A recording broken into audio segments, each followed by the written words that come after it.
दोस्तों सैमसंग के बारे में आज मैं आपको दो बातें बताऊंगा। अगर आप कीपैड फ़ोन सैमसंग का यूज़ करते हो ना, कीपैड हो बस, है ना, ये कोई सा भी मॉडल हो ना, इन सब में है ना एक कॉमन सी प्रॉब्लम आती है और उस प्रॉब्लम के चलते हम दुकान पे 100 से 150 रुपये आराम से दे के आ जाते हैं। दुकान वाला हमसे ले भी लेता है। अब मैं आपको बता दूं, देखिए उसमें प्रॉब्लम क्या आती है। सबसे ज़्यादा प्रॉब्लम आती है इस फ़ोन में कि इसकी जो स्पीकर की आवाज़ होती है ना, वो कम हो जाती है। बहुत सारे कस्टमर मेरे पास आते हैं ऐसे फ़ोन लेके और जो बताते हैं कि भैया 150 रुपये एक बंदा मांग रहा था, 200 रुपये मांग रहा था, वो कह रहा है स्पीकर ख़राब है, और मैं उसके सामने ठीक कर देता हूँ तो वो खुश हो जाता है कि यार ये इसने कैसे किया, भैया मुझे भी बता दो। तो मैं उसको बता भी देता हूँ। देखो आपको करना क्या होता है इस कंडीशन में ना, आपको किसी भी दुकान पर नहीं जाना। अगर सैमसंग का फ़ोन यूज़ करते हो ना कीपैड, हमारे घर में जो बड़े बुजुर्ग लोग होते हैं ना, वो ऐसे वाले फ़ोन यूज़ करते हैं कीपैड वाले कि आसानी से चला पाएँ। और क्या होता है कि कान का जो मैल होता है ना, वो इनमें आके थोड़े टाइम बाद वो जम जाता है इन जालियों में। ये जो छेद दिखाई दे रहे हैं ना आप, इनके अंदर मैल भरा हुआ होता है और वो जब ब्लॉक हो जाती है ना, ये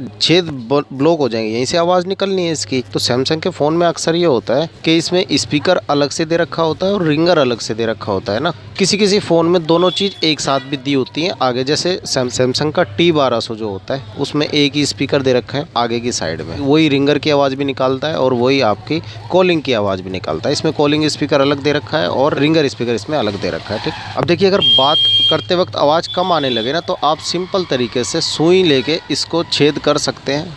छेद नहीं करना मतलब जो छेद होंगे ना उनको आप खोल सकते हैं, ईजिली खोल सकते हैं भाई, बिल्कुल आराम से खोल सकते हैं। बस उसका मैल आपको निकालना है। ठीक है, इस तरीके से करेंगे। आप करके देखना, अगर आपके पास अभी फ़ोन हो ना तो अभी आप करके देखना। साफ़ हो जाए तो चैनल को तभी सब्सक्राइब करना और लाइक करना। इसी चीज़ के आपसे पैसे ले लिए जाते हैं। मैं आपको है ना अंदर की बात बताता हूँ। देखो ये बात तो एक ये थी, आवाज़ कम आ रही हो तो आपको ये काम करना है। ठीक है, आवाज़ कम आ रही हो तो ये करोगे भाई साहब, एकदम तेज़ आवाज़ आएगी जैसे नया फ़ोन खरीदा हो। ठीक है, अब चलते हैं दूसरी प्रॉब्लम की तरफ कि आवाज़ बिल्कुल ही ना आ रही हो तो हमें क्या करना है। देखो सबसे पहले मैं इसे ना खोल देता हूँ यार।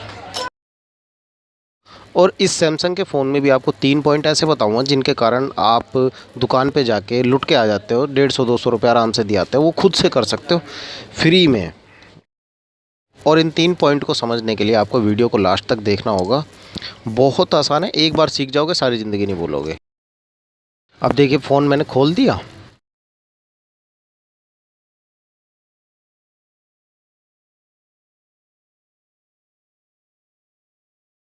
अगर बिल्कुल भी आवाज़ ना आ रही हो ना, तो आपको सिर्फ ये काम करना है। इसमें भी स्पीकर अलग दिया होता है सैमसंग के फ़ोन में। देखिए जैसे कि ये 2 स्पीकर की पिन है ना, ये वाली पिन आपको दिखाई दे रही होंगी, ये दोनों पिन टच होती हैं यहाँ पे। देखिए ये है ना स्पीकर के टिप्स होते हैं, ये यहाँ पे टच होता है।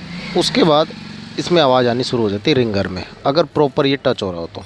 अब यहाँ पे है ना सफ़ेद सफ़ेद आप देखेंगे, देखो कार्बन कार्बन सा नज़र आ रहा है ना, ये मॉइस्चर है। ठीक, आपको वही काम कर लेना है जो मैंने पिछली वीडियो में आपको बताया था। नोकिया के फ़ोन जो भाई चला रहे हो वो पिछली वीडियो मेरे देख लीजिए। पेट्रोल लगा लीजिए हल्का सा एक कपड़े में, और पेट्रोल लगाने के बाद आप इस टिप्स को साफ़ कर लीजिए ऐसे। उसके बाद आपका स्पीकर, मैं कह रहा हूँ मोस्टली कंडीशन में है ना स्पीकर को सही पाया है।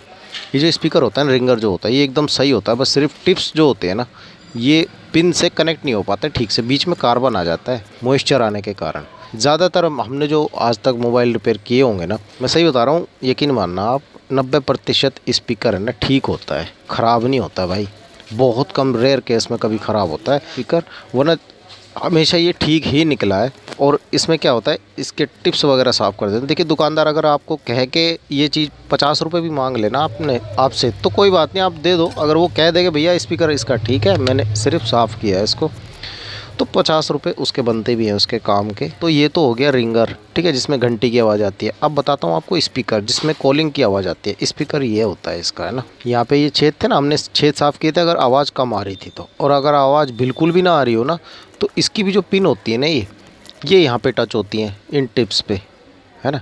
ये टिप्स आपको साफ़ कर लेने हैं। घर पे 5 मिनट में हो जाएंगे, 2 मिनट का काम है।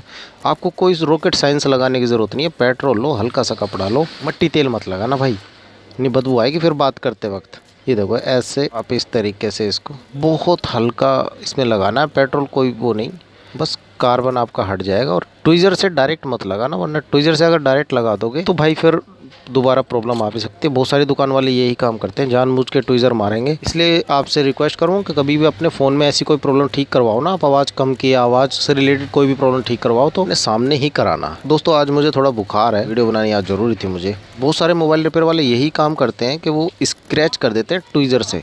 इससे क्या होता है 15 से 20 दिन बाद है ना दोबारा उस पर कार्बन जम जाएगा, उसके बाद फिर से वो दुकान पे आएगा तो फिर से पैसे ले लेंगे कस्टमर से। तो इन्हीं लोगों की वजह से है ना कस्टमर ये बातें बोलने लगते हैं कि भाई एक बार मोबाइल खुल जाता है ना तो फिर वो बार बार खुलता ही रहता है। धारणाएं लोगों की बैठ जाती हैं। कि दूसरी चीज़ मैंने आपको ये बता दी, अब तीसरी चीज़ एक और बताता हूँ। तीसरी आपको बताता हूँ, चार्जिंग की बहुत सबसे ज़्यादा प्रॉब्लम आती है। देखिए जो सबसे ज़्यादा प्रॉब्लम आती है मैं वही आपको बता रहा हूँ। इसका जो ये चार्जिंग जैक होता है ना, इसके अंदर मॉइस्चर आ जाता है या फिर इसमें कूड़ा भर जाता है। जैसे कि कीपैड वाले फ़ोन हम ज़्यादातर अक्सर जेब में रखते हैं ना, जेब के अंदर है ना, आप कभी देखना आपने जो अभी पैंट पहन रखी होगी ना उसकी जेब को उल्टी करके देखना, अंदर से निकाल के देखो, उसमें रुआ रुआ नज़र आएगा, है ना, कूड़ा करकट टाइप का एक रुआ सा नज़र आएगा। सॉरी मैंने कूड़ा बोल दिया, मगर उसे रुआ बोल लीजिए आप, है ना, बुरा मानने वाली बात नहीं है।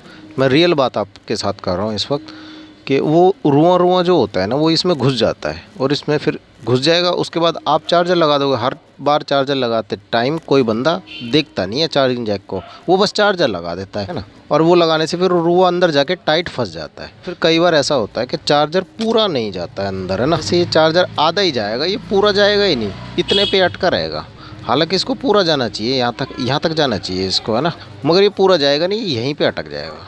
अब कस्टमर परेशान होता है, वो दुकान पे जाता है, भाई मेरा है ना देखना चार्जर नहीं लग रहा है, बार बार लगता है निकल जाता है, अपने आप ही निकल रहा है, या फिर मेरे को ऐसा करना पड़ता है, चार्जर को ऐसे उठा के रखना पड़ता है, या डाटा केबल लपेटनी पड़ती है, तार लपेट के रखना पड़ता है जब चार्ज होता है। तो इस कंडीशन में पता है क्या, दुकानदार बोलेगा कि भाई इसका ना चार्जिंग जैक ख़राब हो गया। हालाँकि ख़राब नहीं होता, वो ये काम करना होता है।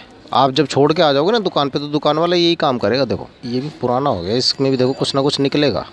देखो ये निकला ना कचरा सा, डस्ट होती है, या फिर देखो ये रुआ सा जो होता है ना ये फंस जाता है अंदर। इसके कारण क्या होता है चार्जर पूरा जा नहीं पाता, है ना। तो बस इतना सा काम आपको करना होता है, उसके बाद आपका चार्जर पूरा जाएगा, बिंदास चार्जिंग पकड़ने शुरू हो जाएगी। और सैमसंग के फ़ोन में ये बड़े आसान काम होते हैं, है ना।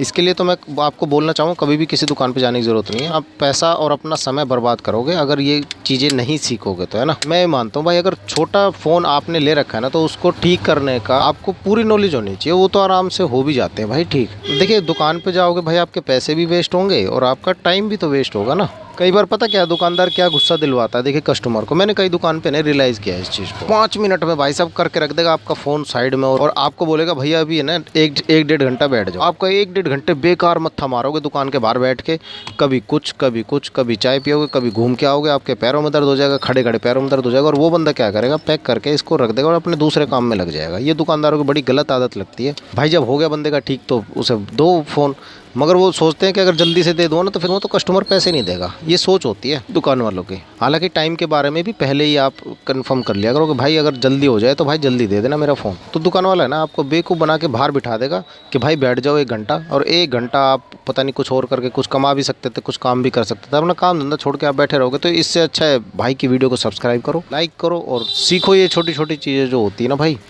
तो मत पागल बना करो। देखिए छोटे फ़ोन कौन लेते हैं, हम जैसे गरीब आदमी तो ख़रीदते हैं ना छोटे फ़ोन, हमारी ज़रूरत होती है ये फ़ोन। तो भाई हमें ये काम आने चाहिए इतने छोटे छोटे, तो हमें ये छोटे छोटे काम जो है ना, ये नॉर्मल से जो काम होते हैं ना, ये हमको आ जाने चाहिए कि हम इन छोटे छोटे काम की वजह से दुकान पे ना दौड़ें।